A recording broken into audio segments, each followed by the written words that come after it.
Hey everyone, welcome back to the channel. Hi guys, so happy to have you here with us again today. Today's video is genuinely empowering and honestly a little controversial too. We're saying something a lot of people don't expect. English is actually easier than most learners believe. Welcome back everyone, I'm David. And I'm Emma, and today we're breaking down exactly why with real specific reasons. Let's start with reason number 1. English has no grammatical gender. This is huge. In many languages, every single noun is male or female, and you must remember this for every word. In English, table, chair, book, none of these need a gender at all. Completely simple. Compare this to languages where you must remember the table is female, but the book is male, purely arbitrary rules memorized one by one. This alone removes an enormous amount of memorization that other languages require. Reason number 2, English verb conjugation is very simple compared to many other languages. In a lot of languages, verbs change dramatically for every single person. I, you, he, she, we, they, all different forms. Sometimes even 6 or 7 completely different verb endings, just for one single verb in the present tense alone. In English, mostly the verb stays almost the same. I go, you go, we go, they go. Only he and she add a small s. That's such a small, simple change compared to many other languages, where every single form looks completely different. And this pattern stays true across almost every regular verb. I walk, you walk, he walks. Incredibly consistent, incredibly learnable. Reason number 3, English word order is very consistent and predictable. Subject, verb, object. I eat pizza. She reads books. Almost always this same predictable pattern. Some languages allow much more flexible word order, which sounds nice, but actually makes learning sentence structure significantly harder for beginners. Once you learn this pattern, you can build thousands of correct sentences using the exact same structure repeatedly. Reason number 4, and this one surprises a lot of people. You've probably already heard thousands of English words even before starting to study. English words appear constantly in movies, music, brand names, technology all around the world, in almost every country. Words like internet, computer, taxi, hotel, restaurant, these appear in many languages already, borrowed directly from English. Even words like okay, Wi-Fi, selfie, online have become almost universal, understood in countries all around the world. So learners often already have a much bigger starting vocabulary than they realize without even studying yet. Reason number 5. English is incredibly forgiving of mistakes in real conversation. Native speakers understand imperfect English very easily because word order and context carry so much meaning already. Yesterday I go store isn't perfect grammar, but every native speaker understands it completely immediately, without confusion.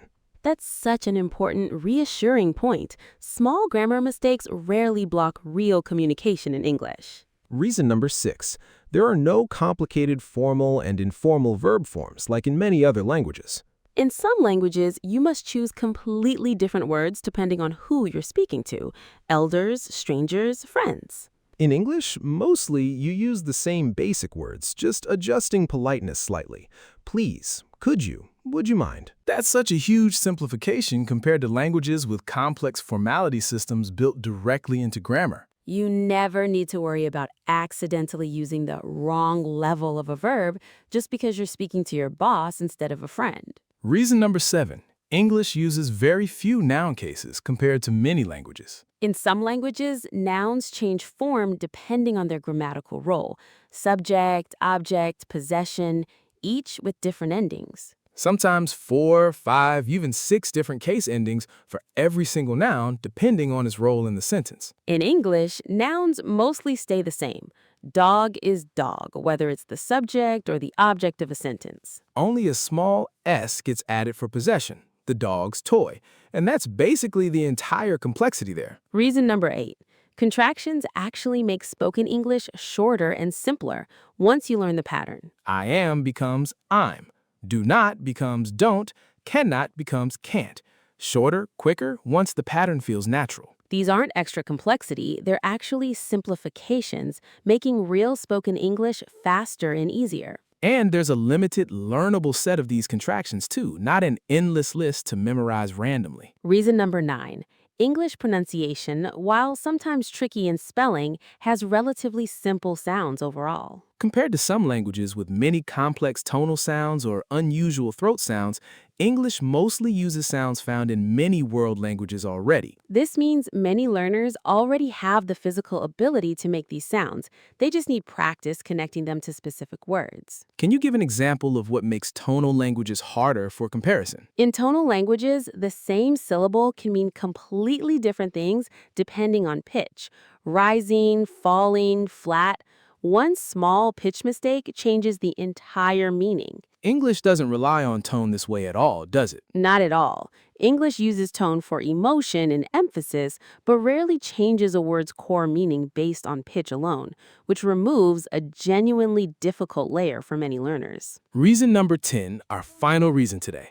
English has an enormous amount of learning resources available, more than almost any other language. Movies, shows, podcasts, apps, free websites, native speakers everywhere willing to help and practice with learners. This massive resource availability makes practicing and improving significantly easier than learning many other less globally common languages. You could genuinely learn English almost entirely for free using content that already exists in enormous abundance online. Let's talk about why, despite all these real, genuine advantages, English still feels so hard for so many learners. I think it comes down to comparison and fear, mostly, not the actual language itself. What do you mean by that exactly? Learners compare themselves to native speakers or to years-long fluent learners and feel discouraged, forgetting how much genuine progress they've already made. Can you give an example of this unfair comparison happening? Sure. A beginner watches a 5-year fluent speaker on social media and feels like a failure, forgetting that person also started exactly where the beginner is right now. That comparison completely ignores the years of practice behind that fluent speaker's current skill. Exactly. And social media makes this comparison trap even worse because we only see the finished result, never the messy, difficult beginning. That's such an important psychological point, separate completely from the actual grammar and structure we just discussed. Exactly. The language itself has real, genuine advantages. The difficulty often comes from mindset, fear, and unfair comparison, not from English grammar specifically. Let's talk about spelling too, because I think that's the one area where English genuinely gets more complicated. That's completely fair and honest.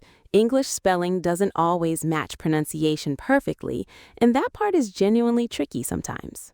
Why is English spelling so inconsistent compared to its relatively simple grammar? Historically, English borrowed words from many different languages, French, Latin, German, and each brought its own spelling patterns along with it. So the grammar stayed relatively simple, but the spelling became a mixed, sometimes inconsistent collection from many sources. Exactly. That's a great way to put it. Two completely separate parts of the language with very different levels of difficulty. But even here, is there a silver lining? Yes, actually. Spelling difficulty doesn't block spoken communication at all. You can speak fluently, confidently, even with imperfect spelling knowledge. That's such a helpful distinction, speaking fluency versus spelling perfection being two genuinely separate skills. Exactly. And for real everyday conversation, spoken fluency matters far more than perfect spelling accuracy. Let's talk about a practical mindset shift now based on everything we've discussed today. First, remind yourself regularly. English genuinely has simpler grammar structures than many world languages in several important measurable ways. Second, stop comparing your current progress to fluent speakers. Compare only to your own progress from a month ago or a year ago. Third, remember, mistakes rarely block real communication in English. Native speakers understand imperfect sentences easily, almost all the time. Fourth, use the massive resources available, movies, podcasts, apps, real conversations, because English learning resources are genuinely abundant everywhere. Is there a fifth mindset tip too? Yes. Fifth, celebrate small wins actively. Every correct sentence, every understood conversation is real proof this language genuinely is learnable for you. Why does actively celebrating small wins matter so much psychologically?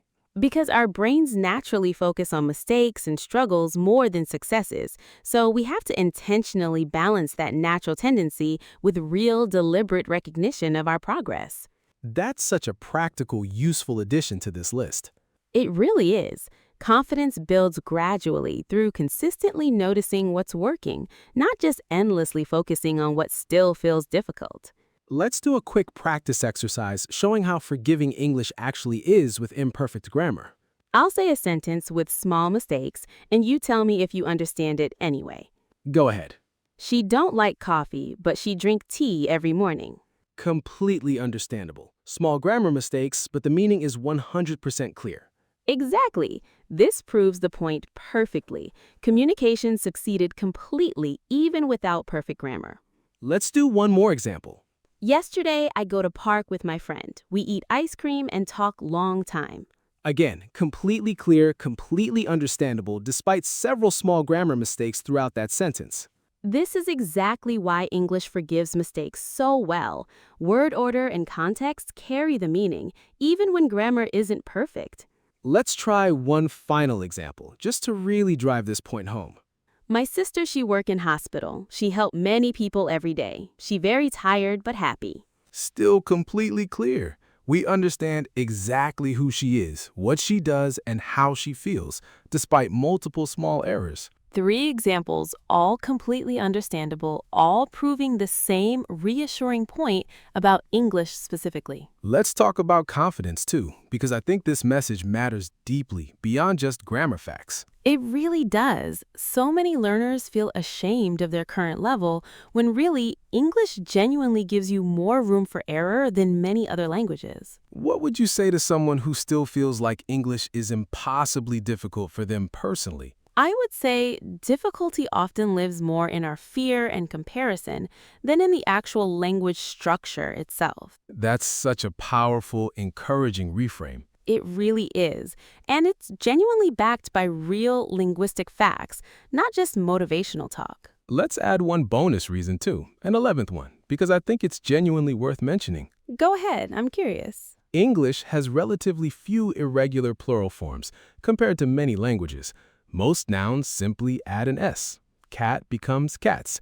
Book becomes books. That's true. There are some exceptions. Child becomes children, mouse becomes mice, but these are genuinely a small minority. Compared to languages where plural forms change dramatically and unpredictably, English mostly follows one simple, learnable pattern. That's such a nice bonus point to add because plurals feel like such a small thing, but they add up across thousands of daily sentences. Let's talk about a comparison example too, just to make this even more concrete for everyone watching. Sure, what comparison did you have in mind? Imagine learning a language with grammatical gender, 6 noun cases, and complex formal speech levels, all at the same time alongside new vocabulary. That would be an enormous amount of simultaneous complexity, genuinely overwhelming for most learners. Exactly, and English learners simply don't face that same combined complexity. Several of these difficult layers just aren't present in English at all. Which really does support our whole message today. English isn't difficulty-free, but it removes several genuinely hard layers that many other languages include. Let's do a quick recap of everything today, because repetition really helps beginners remember. No grammatical gender, simple verb conjugation, predictable word order, familiar borrowed vocabulary, and forgiving communication despite mistakes. No complex formality system, few noun cases, simplifying contractions, familiar sounds, and enormous available resources everywhere. 11 genuine, real reasons English has real structural advantages compared to many other world languages. If you've been feeling discouraged, believing English is uniquely, impossibly difficult, please know that feeling isn't fully supported by the actual facts. The language itself is genuinely more forgiving and accessible than you might currently believe, especially compared to many other languages worldwide. So the next time you feel discouraged, try remembering even just one of these 11 reasons and let it gently remind you you're learning a genuinely learnable language. Let us know in the comments which reasons surprised you the most today, or which one you're going to remember on your hard days. We read every comment, and honestly, hearing that this message helped even one person feel less discouraged makes making this video completely worth it. And if you ever forget everything else from today, just remember this one simple idea. English was never designed to defeat you, and the facts genuinely agree. And honestly, if this video helped you today, the single most helpful thing you can do for us is hit that subscribe button and turn on notifications, because every follow genuinely helps this channel keep growing. The more of you who support us by subscribing, liking, and sharing this with a friend who's also learning English, the more resources we have to keep making honest, encouraging videos like this one, made specially for beginners just like you. So if you found this helpful, take 2 seconds right now, hit subscribe, tap that bell, and share this with someone who needs it too. It genuinely makes a difference, and it's the reason we can keep making these videos for you. Thank you so much for being here today. We'll see you in the next one.